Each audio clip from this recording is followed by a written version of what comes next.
지금 우리 간사님께서 방금 말씀을 하셨는데 송기현 의원 대표 발의한 민법 일부 개정 법률안이 상속 채무가 상속 재산을 초과하는 그런 미성년 상속인의 자기 결정권 및 재산권을 보호하려는 취지의 법안들로서 이게 굉장히 중요하게 다뤄졌던 법안들입니다. 그리고 그 필요성이 굉장히 증가하고 있고 또 신속한 입법의 필요성이 있는데 제가 일소위가 아니어서 말씀을 드리는 건데 여기 보니까 개정안들의 입법적 방법론이 다양하다 이렇게 지금 표현되어 있는데 간사님한테 여쭙기도 그렇고 법무부 장관께 어떻습니까? 장관님은 이 법안에 대해서 어떤 생각을 갖고 계세요? 제가 이 법안에 대해서 발표한 것도 그렇지만 이 법안은 이 정부와 관계없이 그 필요성이 충분히 인정되고 이거는 빨리 돼서 우리 젊은 분들에 대해서 한시라도 피해를 줄여야 하는 것이 아닌가라는 생각을 갖고 있고 국민들께서 또 관심을 가져주실 때 가급적이면 통과됐으면 좋았을 것 같다라는 아쉬움이 있습니다. 그러게요. 지금 법무부 장관께서도 신속한 입법의 필요성을 지금 답을 하셨는데 제 대체 토론을 마치면서 위원장님께 말씀을 좀 드립니다. 이 장관께서도 동의하시고 신속한 입법의 필요성을 인정하시거든요. 그런 점에서 우리 양당 간사님들께서 또 위원장님께서 좀 신경을 써서 조속한 입법이 가능하도록 좀 그렇게 해주셨으면 좋겠습니다.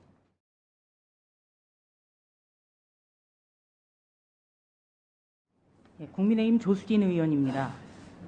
한동훈 법무부 장관에게 좀 질의를 하겠습니다. 한동훈 장관의 6월 29일부터 7월 7일까지 미국 출장을 가지고 더불어민주당에서 굉장히 공세를 많이 했어요. 비용을 많이 썼다. 이런 공세가 대부분이었습니다. 그래서 저는 한동훈 장관의 미국 출장과 좀 비교를 하기 위해서 자료 제출을 받았습니다.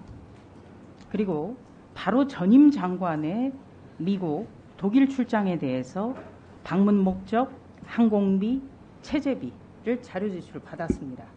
혹시 한동훈 장관님 자료 좀 보셨습니까? 그런 자료들이 있는 것으로 알고 있습니다. 네.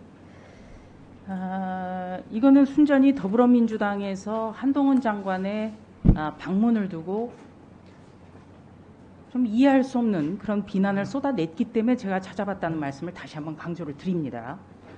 그리고 바로 전임 법무부 장관이 법사위에 있는 것은 제 의지와도 아무런 관련이 없기 때문에 그 부분에 대해서도 그냥 그 부분은 전임 법무부 장관도 양해를 해 주실 거라고 생각을 합니다. 또 이것은 2021년 예산이기 때문에 질의를 하는 것입니다. 작년 11월부터 올해 1월까지 석 달 동안 박범계 당시 법무부 장관 비롯해서 법무부 장관들이 총 10차례 해외 출장을 다녀왔습니다. 총 비용은 항공비 2억 900만 원, 체재비 1억 7,100만 원, 도합 3억 8천만 원입니다. 이 중에서도 박범계 장관 같은 경우에는 작년 11월과 올해 1월 다녀왔기 때문에 아주 당연하게 정권 말 외유성 출장 논란이 일었습니다. 이번 한동훈 법무부 장관 방문 여비, 그다음에 항공비 비교를 해봤는데 이전과는 상당히 많이 줄어들었습니다. 주로 어느 부분에서 경비를 좀 줄였습니까?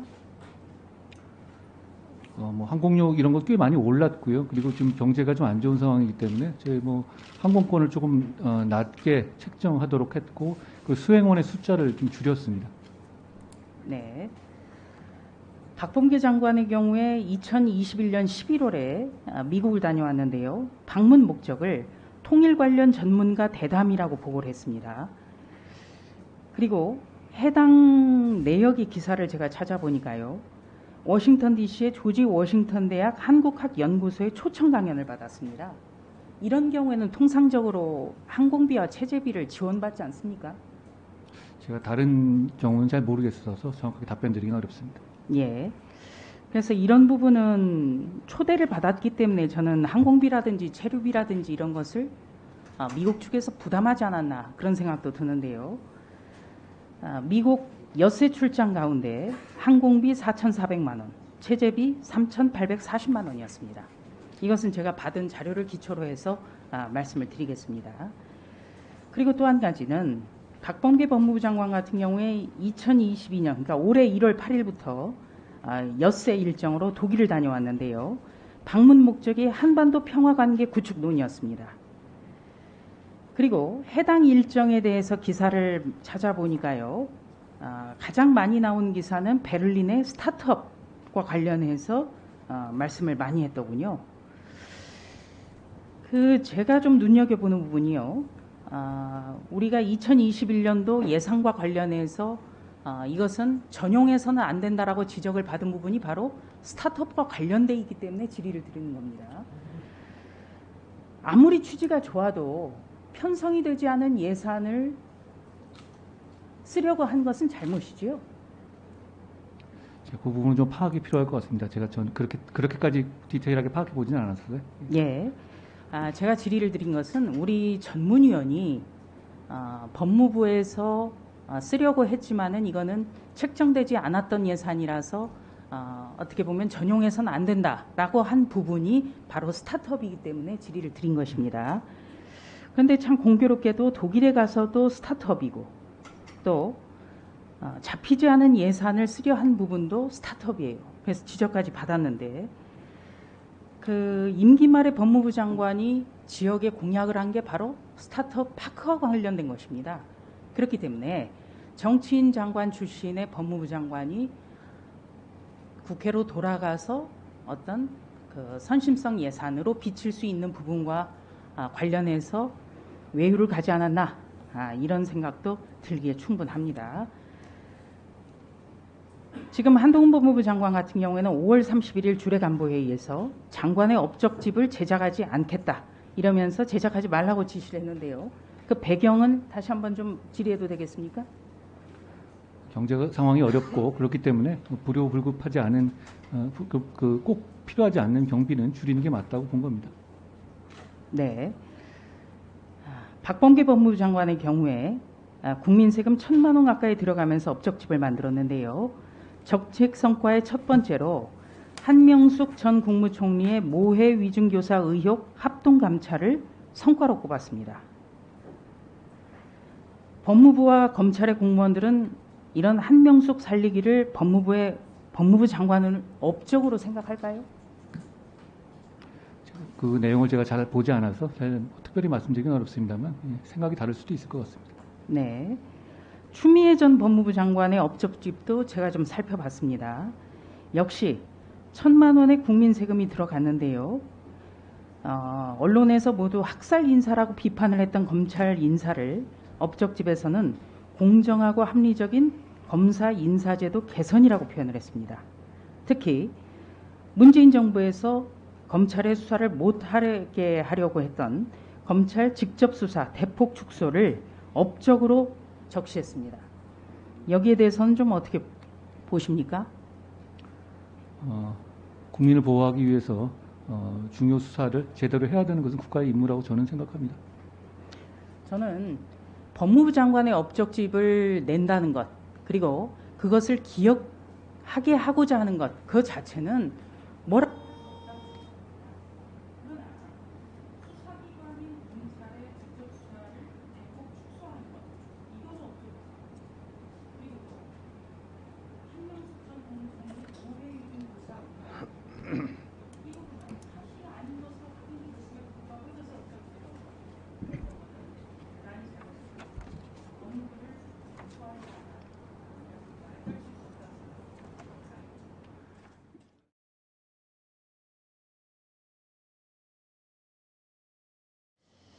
그리고 이제 또 그 법무부 장관께도 또 이게 좀 감사 요구안이 이렇게 된 것은 사실 굉장히 이것은 좀 뭐 법사위원으로서는 좀 유감이라고 생각하는데 이제 이게 법무부가 하는 게 아니라 지금 대검에서 이제 하는 것이고 그렇습니다. 그렇잖아요. 그렇습니다.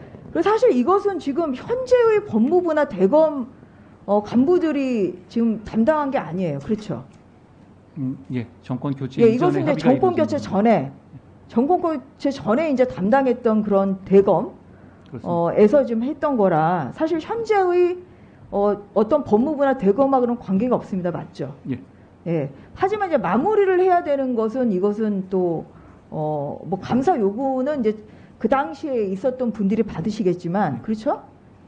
하지만 이제 이 킥스 연계에 대한 좀 마무리는 좀 할 필요가 있다. 그래서 그날 이제 얘기를 들어보니까 사실 법무부는 중간에 끼인 입장인 것 같아요. 법무부가 어떠한 그런 대화의 뭐 카운트 파트너가 아닌 것이고 이제 결국 이제 공수처와 대검 간의 문제인데 법무부에서도 상당히 현재도 노력을 하시는 걸로 저는 그렇게 봤습니다. 킥스 근데- 문제는 6개 기관 사이에 합의로 예. 진행되는 것이고 법무부는 이제 그중 일부 기관의 상부 예, 기관이 그런데 뿐이기 때문에 대검과의 지금 협의가 잘 안 되고 있어서 이게 제일 문제라고 하니까 좀 그런 면에서 이 감사 요구는 아무튼 현재의 뭐 대검과는 관계는 없지만 아무튼 마무리하는 데 있어서는 이게 이제 킥스가 제대로 연계될 수 있게 이제 방금 공수처에서도 뭐 더욱더 노력을 좀 하겠다고 얘기를 하시니까 좀 대검도 좀 그런 부분에 있어서 잘 협의가 될 수 있도록 그렇게 좀 법무부가 그러한 좀 뭐 절충 역할을 좀 해주십사 예. 그런 당부의 말씀을 드리겠습니다. 법무부가 잘 챙겨보겠습니다.